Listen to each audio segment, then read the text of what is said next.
자, 이번에는 지진파의 종류, 탄성파의 종류. 자, 지진, 진동파 이렇게 문제가 나온 적이 있습니다. 그러면은 요 내용을 가지고 쓰셔야 돼요. 이건 지구 그림입니다. 저도 뭐 지구 속에 들어가 보지는 않았습니다만, 학자들이 지구 속에 들어가 봤기야 하겠습니까만은, 여러 가지 방법으로 연구를 해보니까 지구가 이렇게 생겼다. 그 규명을 한 겁니다. 제일 안에는 내핵, 고체가 있다. 그 바깥쪽에서는 외핵, 이건 액체 성분이다. 그리고 그 위에 약 한 2900km 정도의 두께로 멘틀, 고체가 있다. 바깥에서는 지각이다. 그래서 멘틀과 외핵, 액체, 고체와 액체 이 경계면을 우리는 모호면이라고 이야기한다. 지구 표면에서 지구 내핵 고체까지의 거리는 5100km랍니다. 누가 뚫어봤는지 모르겠지만 그 정도 된다고 되어 있습니다. 이건 중고등학교 물리 시간에 요즘 지구과학이라 그럽니까? 요즘 지구과학이라 그런지 모르겠어요. 지구과학을 받아보면은 이런 공부를 하시게 되죠.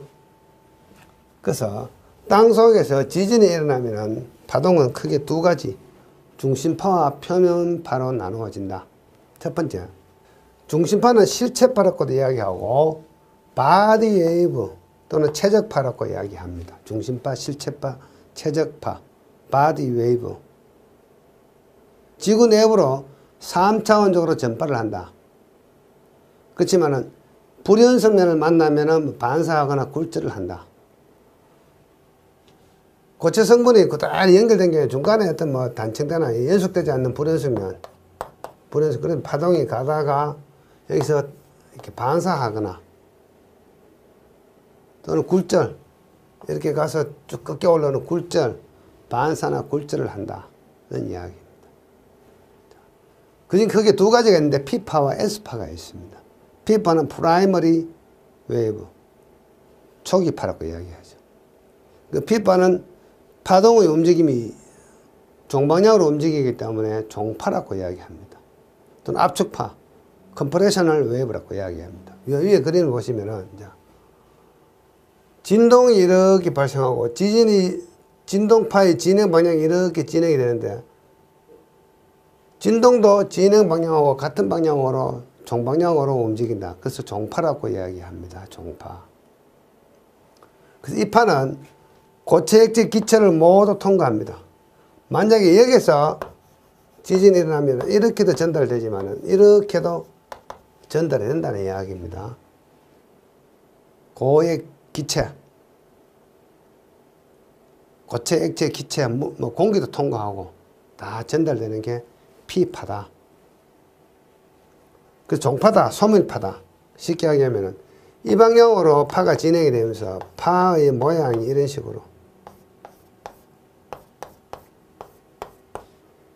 이렇게 소멸파, 파장이 파장이 아주 밀집되었다가 느슨해졌다가 밀집된 파가 이렇게 진행하면서 움직이면 진동의 움직임 방향도 이렇게 움직이면서 파가 앞으로 진행이 되는 것을 P파라고 이야기하는 거죠.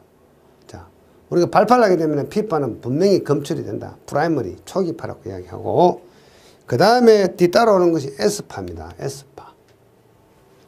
S파는 행파라고 이야기합니다.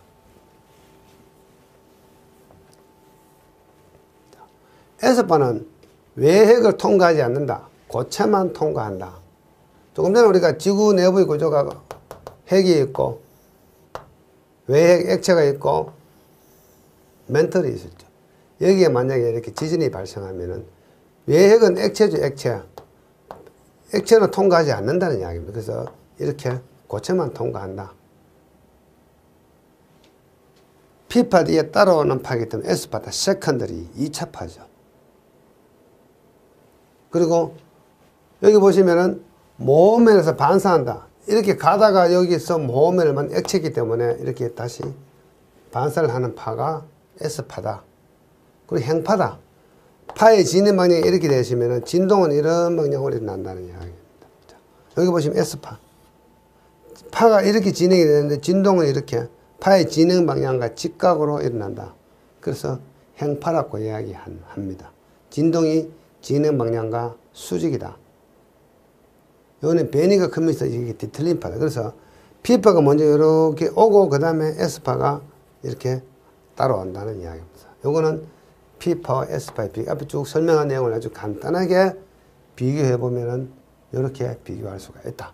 P파는 종파다. 고체, 액체, 기체 다 통과한다. S파는 행파다. 고체만 통과한다. 그리고 P파는 빠르고 S파는 느리게 전달이 된다. 이렇게 기억을 하시면 되겠습니다. 이 내용은 지진 진동파라 그래가지고 토목시공기술사, 토질 및 기초기술사에서 용어정의 설명 문제가 출제가 된 적이 있습니다. 그 다음에 우리가 이제 보통 그 지표에서 말뚝박기 공사를 한다든가 어떤 진동을 유발시키는 공사를 할 때는 이렇게 관심을 둬야 될 파가 뭔가 하면은 표면파입니다. Surface Wave, 표면을 따라 움직이는 파. 얕은 진원의 지진에서 또는 우리가 발파 진동이나 말뚝박기 할 때 진동, 공사 진동 이런 것 때문에 발생하는 거다. 요거는 지표를 따라서 3차원적으로 전파한다. 우리 앞에서 중심파는 3차원적이고 이거 참 2차원적이죠. 중심파는 3차원적으로 전파를 했고 표면파는 2차원적으로 전파를 한다. 그 다음에 중심파에 비해 가지고 파동 에너지의 감소 비율, 보통 감쇄율이라고 이야기합니다. 감쇄율. 감쇄율이 적다. 크게 L파와 M파로 나눕니다. 나머지 하이드로다이내믹 웨이브, 커플 웨이브 이런 것도 있는데 보통 우리가 많이 다루는 것이 L파와 M파. L파는 러브파라고 이야기하기도 하고 라지스트 웨이브라고 이야기하기도 하고 M파는 R파라고 이야기하고 레일리파, RAYLEIGH 한글 읽을 때는 이렇게 읽으시면 됩니다. 레일리파 또는 맥시멈 웨이브. 그래서 M파라고도 이야기하고 R파라고도 이야기한다. 그래서 이 L파는 파괴력이 가장 크고 지진 피해의 원인이 되고 보통 우리가 말뚝박기 공사를 한다든가 이런 거 할 때 L파가 문제가 됩니다. 자, 이렇다면은 여기에 우리가 말뚝박기 공사를 하기 위해서 지금은 이런 공부를 안 쓰고 매입 공부를 씁니다만은 과거에는 이런 식으로 항타기가 있어가지고 이렇게 햄마, 디젤, 드로 햄마 계열로 직타 때려서 박습니다. 그러면은 여기 파동들이 이렇게 전달해서 인접 건물이 있다면은 인접 건물에 문제를 일으킨다든가 하부 지반의 모래 지반이라면은 이 하부 지반의 어떤 액상화를 발생시킨다든가 이런 문제를 발생시킵니다. 그래서 이때 가장 큰 문제가 되는 게 L파, 러브파입니다. L파가 가장 어떤 문제를 일으키는데 자, 이것을 방지하기 위해서 여기서 이렇게 이 파장의 깊이보다 좀 깊게 이렇게 큰 또랑을 파줘버리면 이 파장이 끊겨버리겠죠. 그래서 파장이 전달이 안 됩니다. 진동이 전달이 적게 되겠죠. 그래서 자, 요걸 우리는 방진구라고 이야기합니다. 방진구, 진동방지 트렌치. 그러면 이 파형이 끊겨버리니까 진동이 인접구조물로 전달되지 않겠죠. 그래서 진동방지 대책 방법이죠. 방진구 설치하면. L파와 R파.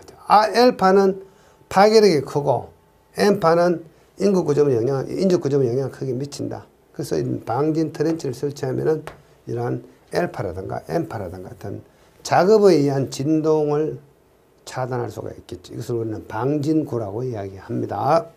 자, 우리 일단은 지진 이야기가 나왔으니까 지진과 관련된 또는 탄성파, 지진파와 관련된 내용을 우리가 좀 다각적으로 한번 공부해볼 필요가 있겠다 싶어서 제가 소개를 하는 겁니다.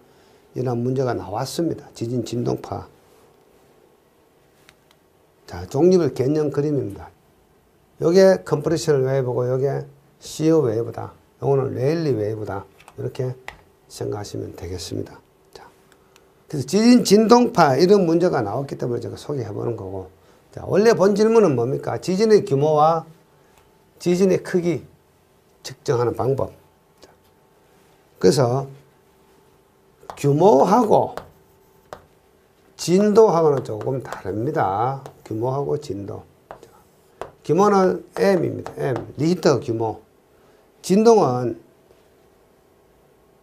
자, 어디에서 지진이 일어났는데 내가 느끼는 곳은 뭐 서울일 수도 있고 대구일 수도 있고 부산일 수도 있습니다. 거리가 많이 떨어져 있죠. 그래서 그 멀리 떨어진 곳에서 느끼는 그 정도를 우리는 진도라고 이야기할 수가 있습니다. 그래서 지진 규모의 정의를 살펴보면은 지진의 규모를 표시하는 척도이고 지진의 최대 진폭, 진앙거리, 이거는 제가 진앙거리 아까 말씀을 드렸죠. 진앙에서의 거리.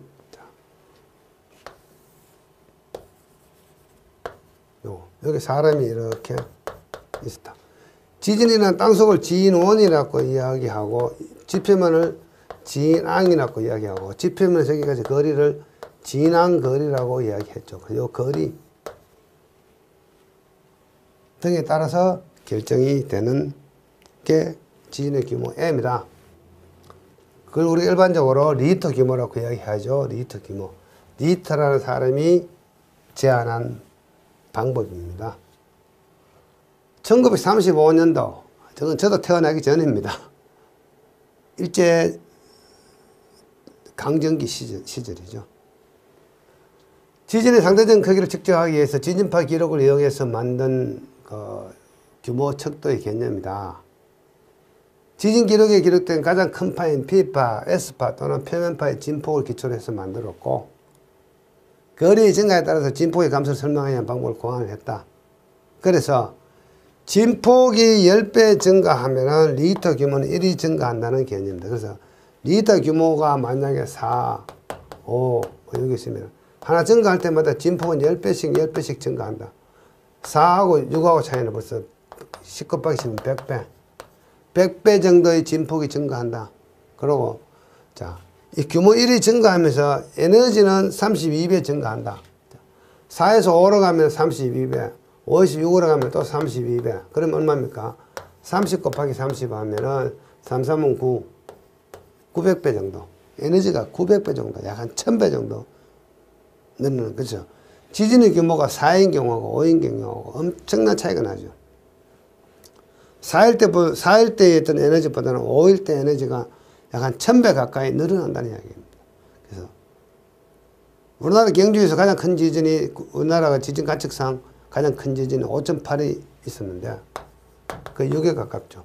만약에 뭐 6.8이 나온다면은 엄청나게 큰 지진이 발생하는 것이 규모 1차이다. 이렇게 생각하시면 되겠습니다. 지진의 규모 M이라는 용어적인 설명 문제가 토목시공 기술사에서도 출제가 된 적이 있고 토질및 기초 기술사에서 출제된 적이 있습니다. 자, 그다음 문제가 나오면은 이 리히터 규모에 대해서 설명을 해야 되고 지진계에 기록된 지진파의 최대 진폭을 측정해서 방출되는 에너지의 양을 측정해서 진폭과 진동주기 함수로 표현한다는 건데 M은 로그 갈로 1의 진동시간분의 최대 진폭 그 다음에 보존 개수를 더해준다. 보존 개수는 지진계와 진앙 사이의 거리. 자, 여기서 진원이 있었고 진앙이 있었는데 여기에 만약에 지진계가 설치되어 있다. 그래서 진앙과 지진계 사이의 거리에 비례하는 개수다. 그 다음에 S파와 P파 중심파로 그 말씀드렸죠. S파, P파 최적파, 중심파, 바디 웨이브 이 S파, P파의 도달 시간 차이로부터 계산한다. 자, P파가 먼저 도달했고 그 다음에 S파가 요 도달하는 요 시간 요로부터 계산을 한다는 뜻입니다. 그래서 요 공식은 암기를 하셔야 되겠죠. 자, 이것도 각 나라와 기간에 따라 적용 방식이 좀 다르고 사용하는 지진기의 특성에 따라서 좀 다르다.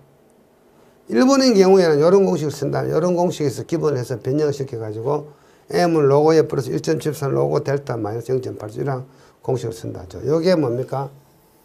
보존계수에 해당이 되겠죠. 그래서 M은 최대 변이 진폭일 때 수평 두 성분의 스펙트럼이며 델타는 진앙거리이다. 요 진앙거리가 델타라는 이야기예요.